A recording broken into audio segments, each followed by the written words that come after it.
Since returning to the White House, President Donald Trump has been flexing his muscles in New York, seeking to cancel federal approval of congestion pricing and clawing back $80 million intended to help cover the cost of housing migrants. His Department of Justice sued New York over the state's immigration policies and is moving to drop federal corruption charges against Mayor Eric Adams in return for Adams supporting the president's immigration policies. Former Democratic Congressman Steve Israel calls it payback. The problem for New York is that most of his life in business was spent there.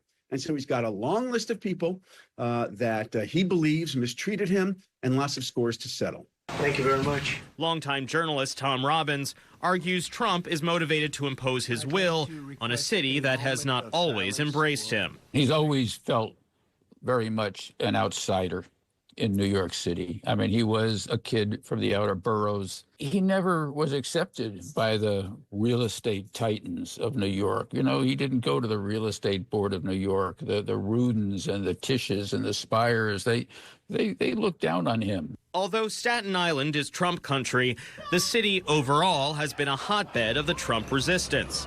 It's also been a source of legal headaches. A Manhattan jury, for instance, found him guilty of 34 felonies in the high-profile hush money case. During his first term, Trump did make some waves in the state, most notably signing into law the cap on the federal deduction for state and local tax payments.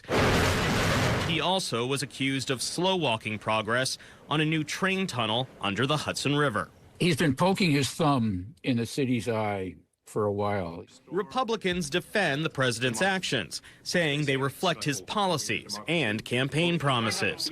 They add that New Yorkers are more accepting of his agenda, noting he increased his vote share in the state last year in comparison to 2020 and 2016. I think he's doing more because he can, because of the circumstances, that we had this migrant crisis that was created by Joe Biden. We had this congestion pricing that was approved by Joe Biden. New York Democrats say they stand ready to aggressively resist any effort to hurt the state. We will not be intimidated, and we will continue to push back forcefully.